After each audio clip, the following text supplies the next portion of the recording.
In 1965, a tragedy unfolded that would shock the nation and become one of the darkest true crime stories in U.S. history.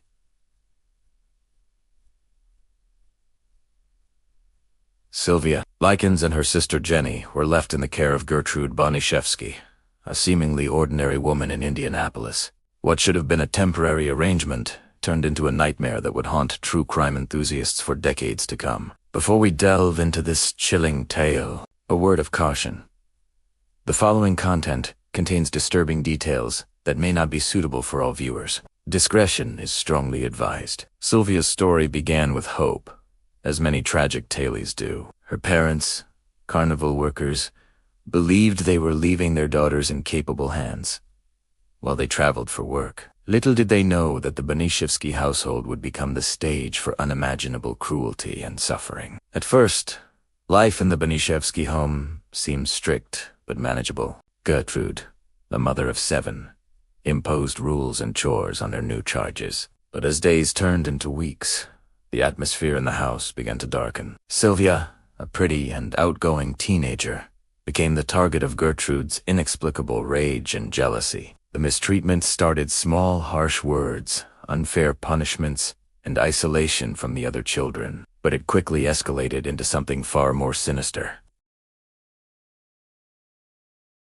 Gertrude, aided by her own children and even neighborhood kids, turned Sylvia's life into a living hell. Neighbors on the quiet Indianapolis street noticed something was amiss. They saw Sylvia, once vibrant and full of life, become withdrawn and fearful. Some heard screams coming from the house, while others witnessed Sylvia performing grueling tasks in the yard. But in a tragic twist of fate, no one intervened. The community's silence became an unwitting accomplice to the horrors unfolding behind closed doors. As summer turned to fall, Sylvia's condition deteriorated rapidly. She was forced to sleep in the basement, deprived of food and basic hygiene. The abuse took on sadistic new forms, with Gertrude and her accomplices inflicting burns, cuts, and other injuries on the helpless girl. Sylvia's pleas for mercy fell on deaf ears, as her tormentors seemed to feed off her suffering. Jenny, Sylvia's younger sister, watched in helpless horror as her sibling endured unspeakable acts.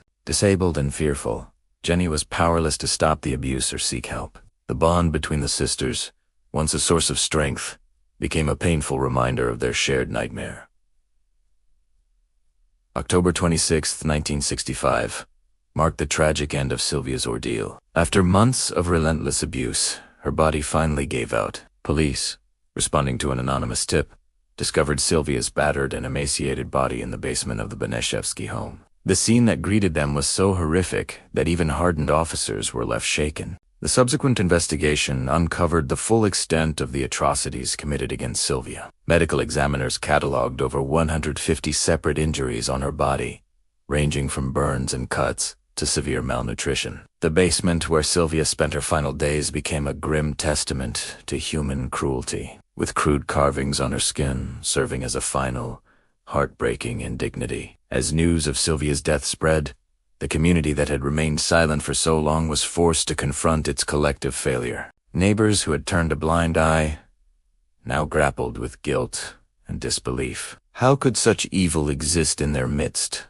and how had they failed to recognize and stop it? The trial of Gertrude Boniszewski and her accomplices captivated and horrified the nation. Prosecutors painted a picture of systematic torture and abuse, while defense attorneys struggled to explain the inexplicable. Gertrude, portraying herself as a overwhelmed single mother, tried to shift blame onto the children involved. But the evidence was overwhelming, and the jury was unmoved by her attempts at justification. In a verdict that brought some measure of justice for Sylvia, Gertrude Boniszewski was found guilty of first-degree murder and sentenced to life in prison. However, the outcome for her accomplices was less satisfying to many. Several of the young people involved, including Gertrude's own children and neighborhood teens, received relatively light sentences. Some served only a few years before being released, a fact that continues to anger advocates for victims' rights to this day. The aftermath of the Sylvia Likens case left an indelible mark on Indianapolis and the nation as a whole.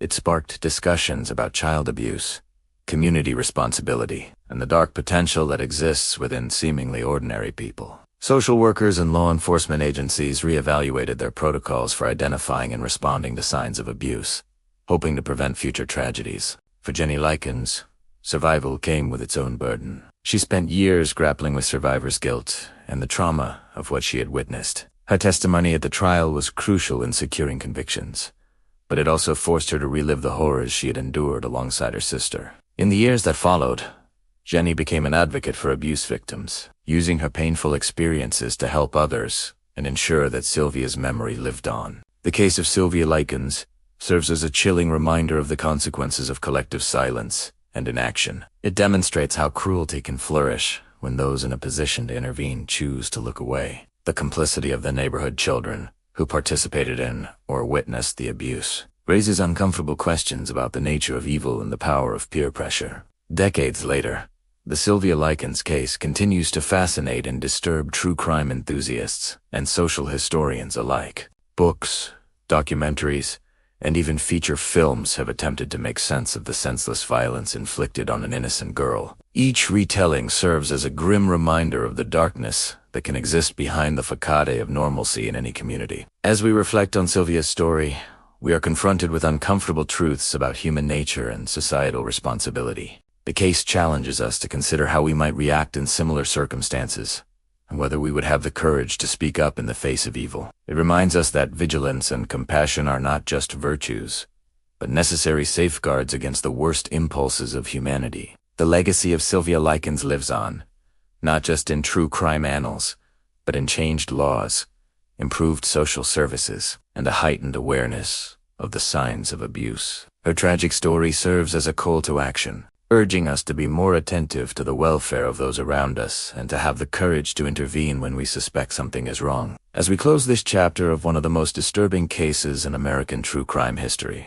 we are left with a sobering reminder of the importance of speaking out against injustice and protecting the vulnerable among us. Sylvia's life was cut tragically short, but her story continues to impact and educate, ensuring that her suffering was not entirely in vain. If you found this video informative and thought-provoking, please consider subscribing to our channel for more in-depth explorations of chilling real-life cases, true crime breakdowns, and stories that history tried to forget. Together, we can learn from the past and work towards a future where tragedies like Sylvia's become increasingly rare. Remember, silence in the face of cruelty only empowers the perpetrators. Let Sylvia's story inspire us all to be more vigilant, compassionate, and willing to stand up for those who cannot defend themselves. Thank you for watching, and we'll see you in the next video.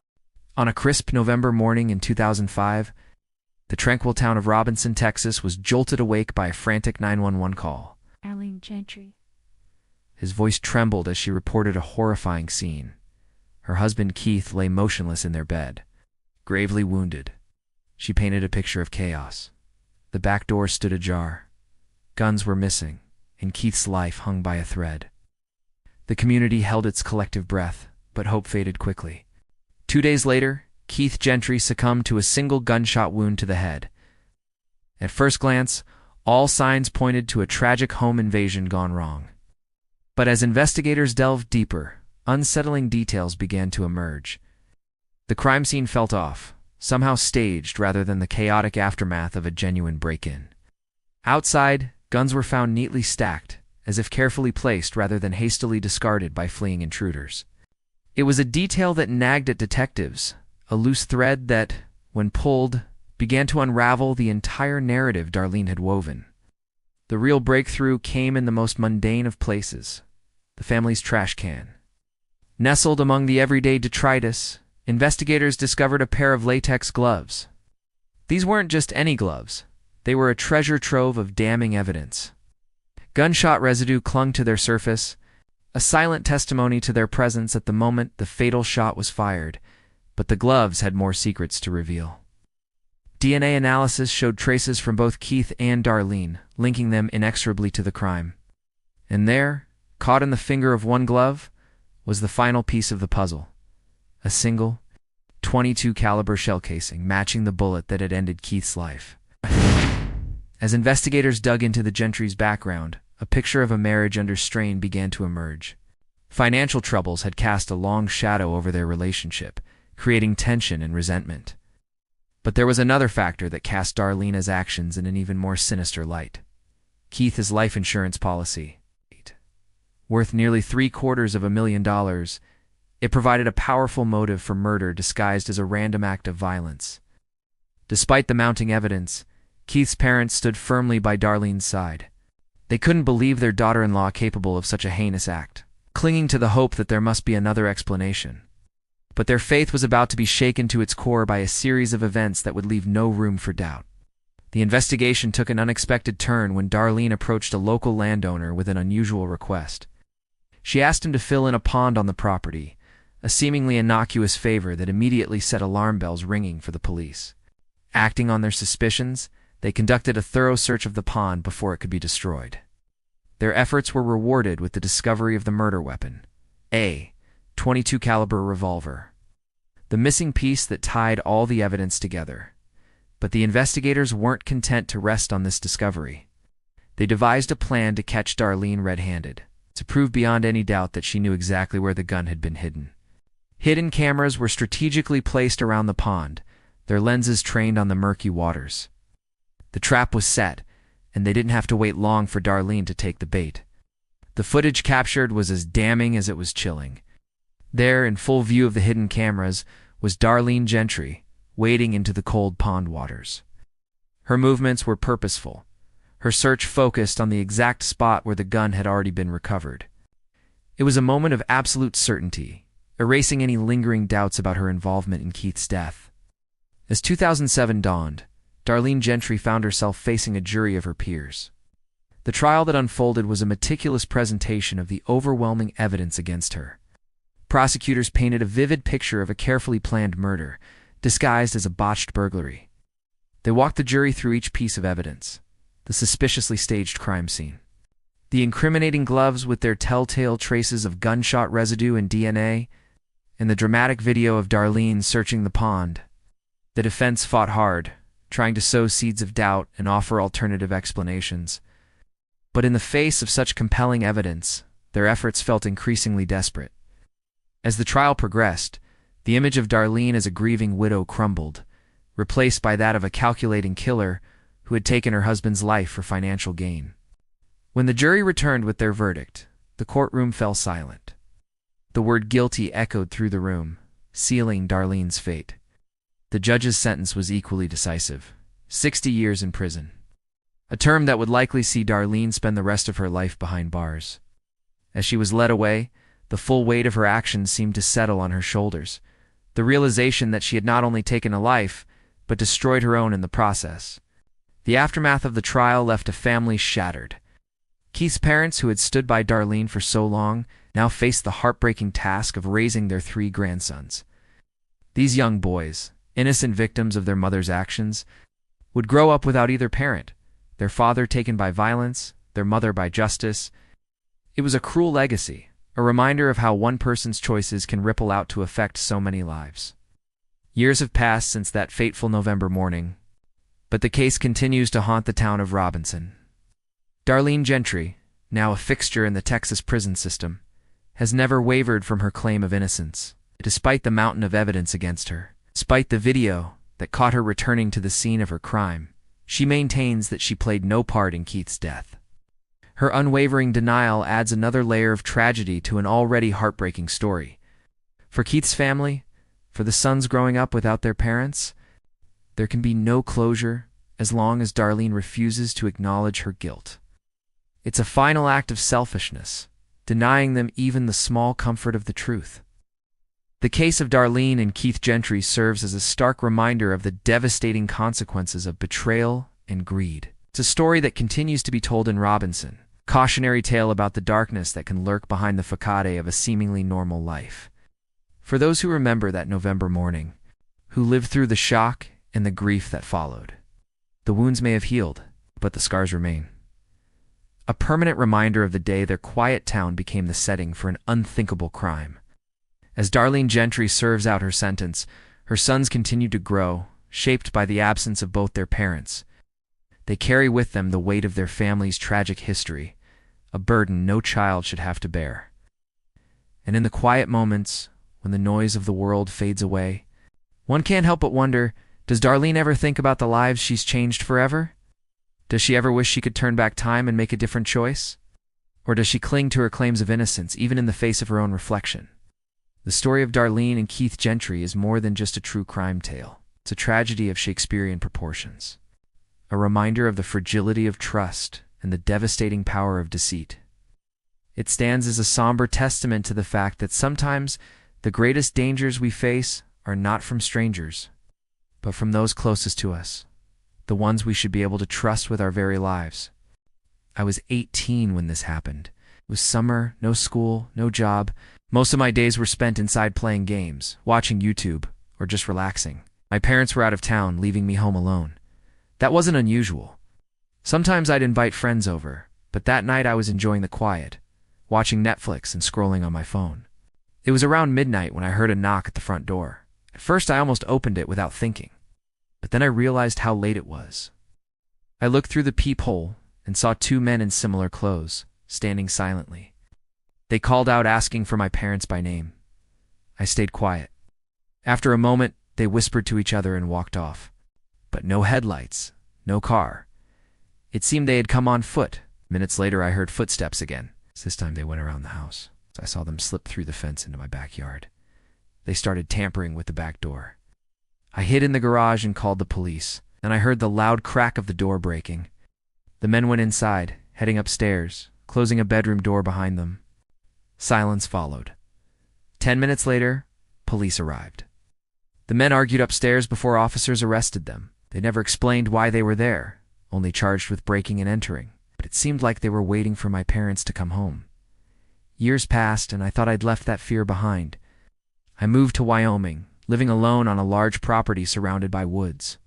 One night during a heavy rainstorm, I heard a knock at my door. A stranger stood there, soaked to the bone, asking if he could stay the night. Something about him made me uneasy. I politely refused, saying I had no space. He left without argument, disappearing into the darkness. The next morning, I spotted movement near the tree line. Someone had set up a small camp, barely visible through the mist. I told myself it was probably just a hiker, but a nagging feeling wouldn't let go. As night fell, I double-checked all my locks and drew the curtains tight. Around midnight, I heard footsteps on my porch. Peering through a gap in the blinds, I saw him. The stranger from before, now holding a rifle. He tried the doorknob, then moved to a window. My heart raced as I grabbed my own gun, hands shaking. When he started to pry at the window frame, I fired a warning shot into the air. He bolted, vanishing into the woods. I called the police, my voice trembling as I explained. They arrived quickly, searching the property. What they found chilled me to the bone. A duffel bag was buried near where I'd seen the camp. Inside were rope, duct tape, a hunting knife, and other items I didn't want to think about. This wasn't just a burglar. He had planned something much worse. The police never found him. He said he probably fled the state, but I couldn't shake the feeling that he was still out there watching, waiting. I installed security cameras, got a dog, anything to feel safe again. But at night, when the wind whispers through the trees, I still imagine footsteps on my porch, a shadow at my window. These experiences taught me how vulnerable we can be, even in our own homes. The world isn't always as safe as we want to believe. Those men who broke in when I was 18, what were they really after? And the man in Wyoming, what horrors did he have planned? The not knowing is almost worse than what actually happened. Sometimes I wonder if I'm being paranoid. But then I remember the sound of that back door splintering, the glint of a rifle in the moonlight. I remember how close I came to opening that door at midnight, not realizing the danger on the other side. It makes me think about all the times we let our guard down, never suspecting that someone might be watching, planning, waiting for the right moment. I still live alone, but I'm always alert now. Every creak in the night, every unexpected shadow makes my heart race. The odds of something happening again are slim, but the fear lingers. Because the scariest part is knowing that there are people out there with hidden motives. People who might look normal on the surface, but harbor dark intentions. In the end, I'm left with more questions than answers. Why did those men target my parents' house? What would have happened if I hadn't been home? And the man in Wyoming? How long had he been watching me before he knocked on my door that rainy night? The police say I'm safe now, but a part of me will always be looking over my shoulder, wondering if he's still out there somewhere, planning his next move. These experiences changed me. I'm more cautious now, more aware of my surroundings. But I also appreciate the quiet moments more, the times when I feel truly safe. Because now I know how quickly that safety can be shattered. All it takes is a knock at the door, a stranger with a hidden agenda, and suddenly your whole world can change. So I keep my doors locked, my curtains drawn, and I never ever open the door at night without knowing who's on the other side. The rain pounded against the windows, each drop a haunting reminder of the isolation that surrounded her. Sarah, a 22-year-old college student, had always dreamed of living alone. But on this stormy night, that dream was about to become a nightmare. It was just past 9 p.m. when Sarah settled into her cozy apartment. Grateful for the warmth that contrasted sharply with the chilly October air outside, she had just finished a grueling study session and was looking forward to a quiet evening of relaxation. With a steaming mug of hot chocolate in hand, she curled up on the couch, ready to lose herself in the latest true crime documentary on Netflix. The howling wind outside seemed to crescendo as Sarah became engrossed in the show. She barely noticed when the first knock came. It was so soft, so hesitant, that she almost convinced herself she had imagined it. But then it came again. 3 slow, deliberate taps that sent a chill down her spine. Sarah muted the TV, her heart suddenly racing. She wasn't expecting anyone, especially not at this hour. Cautiously, she approached the door, her bare feet silent on the cold hardwood floor. Through the peephole, she saw a figure shrouded in darkness. A man, tall and broad-shouldered, stood on her doorstep. His face was obscured by the shadow of a hood, and his hands were buried deep in the pockets of a long, dark coat. Every instinct told Sarah not to open the door. She held her breath, hoping that if she remained silent, the stranger would leave. Instead, a voice unnervingly calm and smooth drifted through the door. "Excuse me, miss. I'm so sorry to bother you, but my car broke down just down the street. Could I use your phone to call for help?" The words were polite, even friendly, but something about the tone made Sarah's skin crawl. Why her apartment? Why so late on such a miserable night? Surely there were businesses still open, places more appropriate for a stranded motorist to seek assistance. Sarah remained frozen, her mind racing through possible responses. Should she answer? Tell him to go away, pretend she wasn't home? Before she could decide, the man spoke again, his voice taking on an edge that hadn't been there before. "I know you're in there. Can see the light under the door. Please, I just need to make a quick call." The change in his tone sent a jolt of fear through Sarah. She backed away from the door, her eyes never leaving the peephole. The knocking resumed, louder this time, more insistent. The doorknob rattled as the man tested it, and Sarah silently thanked herself for always keeping it locked. With trembling hands, Sarah reached for her phone. She dialed 911, her voice barely above a whisper, as she explained the situation to the operator. The calm voice on the other end assured her that help was on the way, urging her to stay quiet and hidden. But the man at the door wasn't giving up. The knocking had stopped, replaced by an even more terrifying sound. Metal scraped against metal as he attempted to pick the lock. Sarah's breath caught in her throat, her eyes wide with terror as she realized he was trying to force his way in. Retreated to her bedroom, closing and locking the door behind her.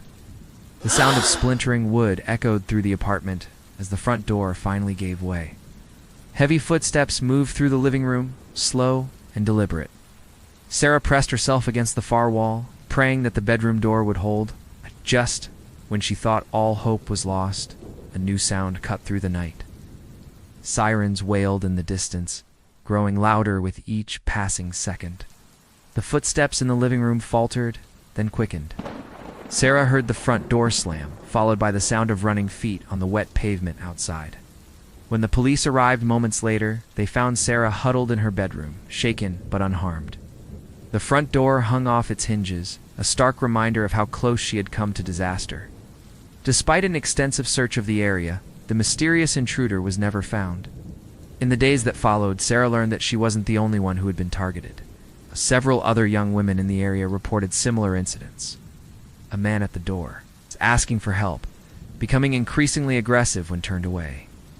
The community was on edge, wondering when or where he might strike next. Sarah never spent another night in that apartment.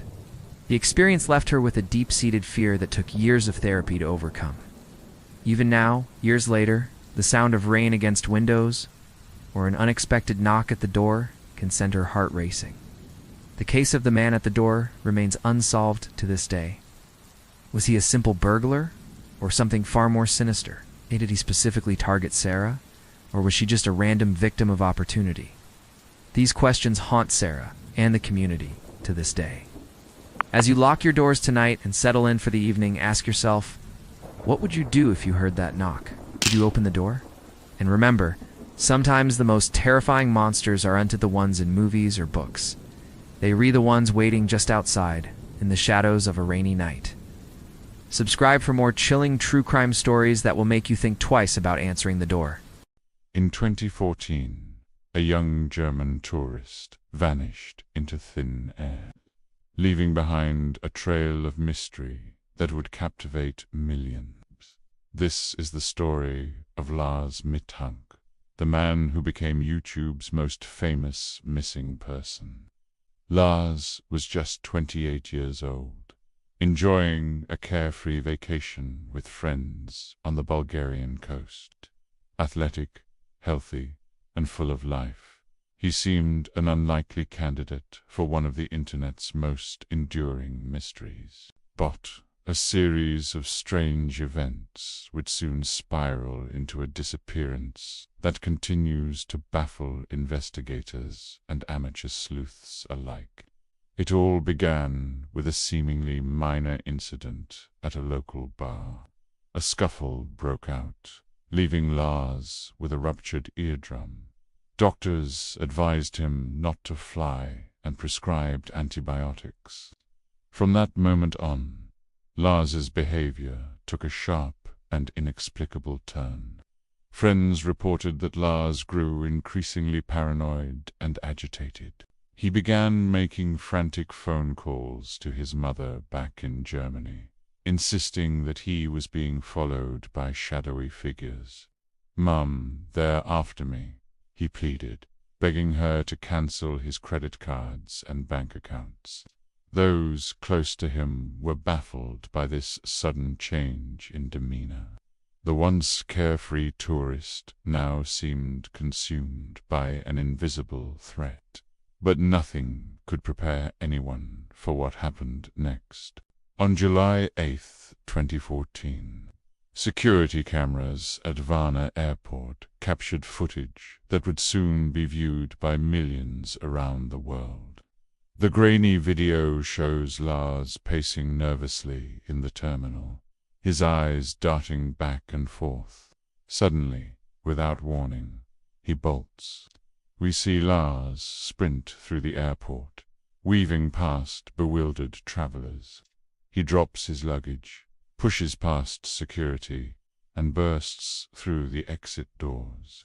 The last glimpse of Lars Mittank shows him running across the parking lot and disappearing into the surrounding fields.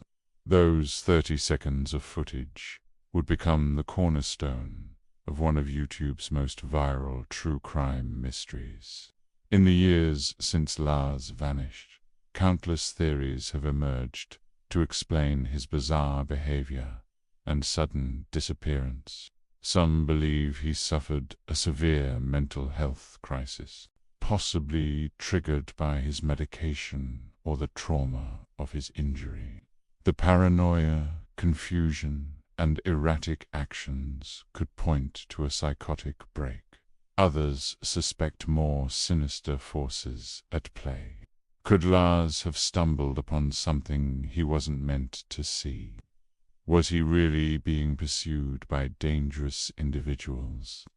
The fact that he hasn't been seen or heard from since that day lends credence to the possibility of foul play. As the case gained traction online, armchair detectives pored over every detail. They analyzed Lars's final text messages, scrutinized the airport footage frame by frame, and even organized searches of the Bulgarian countryside. But despite years of effort, Lars Mittank's whereabouts remain a mystery. The impact of Lars's disappearance extends far beyond the realm of true crime enthusiasts. His family continues to hold out hope, never giving up on the possibility that Lars might one day return home. His mother's heartbreaking pleas for information have touched millions around the world. Lars Mittank's story serves as a stark reminder of how quickly a life can unravel, and how easily a person can vanish in our modern, interconnected world. It raises uncomfortable questions about mental health, the vulnerabilities we all face when traveling abroad, and the sometimes blurry line between paranoia and genuine danger. As the years pass, interest in Lars's case shows no signs of waning.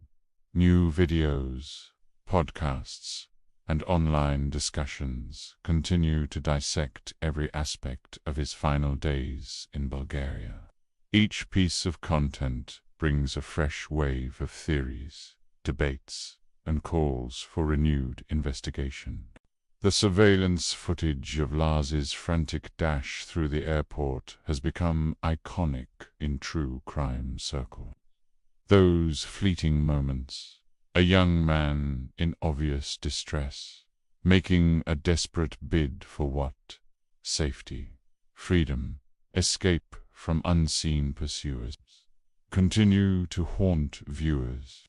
It's a visual representation of the larger mystery, a few seconds that encapsulate years of questions. But beyond the viral clips and online speculation, there's a very human story at the heart of this mystery.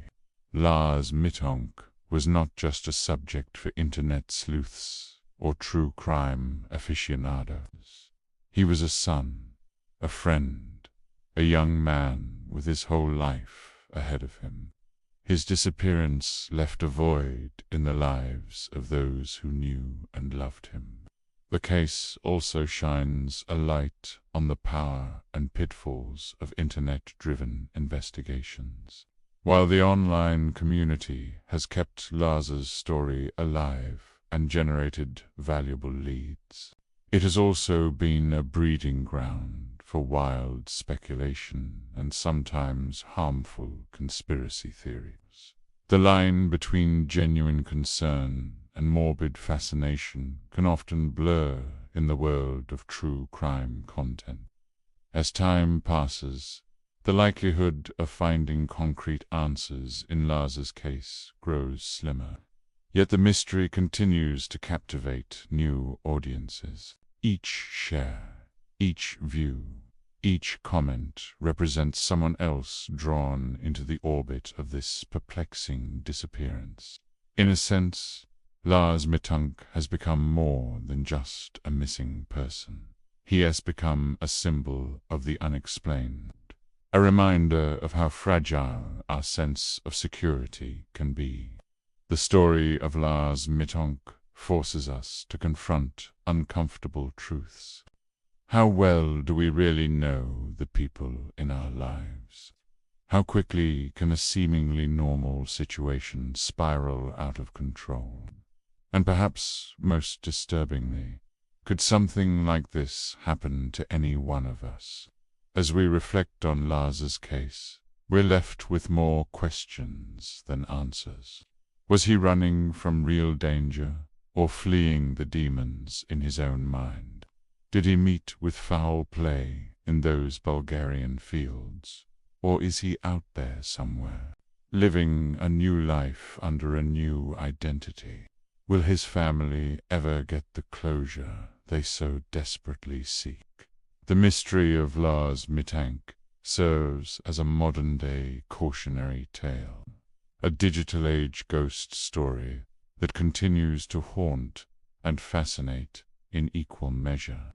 It's a reminder that in our world of constant surveillance and interconnectivity, it's still possible for a person to simply vanish. As this video comes to a close, We invite you to share your thoughts. What do you think happened to Lars Mittank? Do you believe he'll ever be found?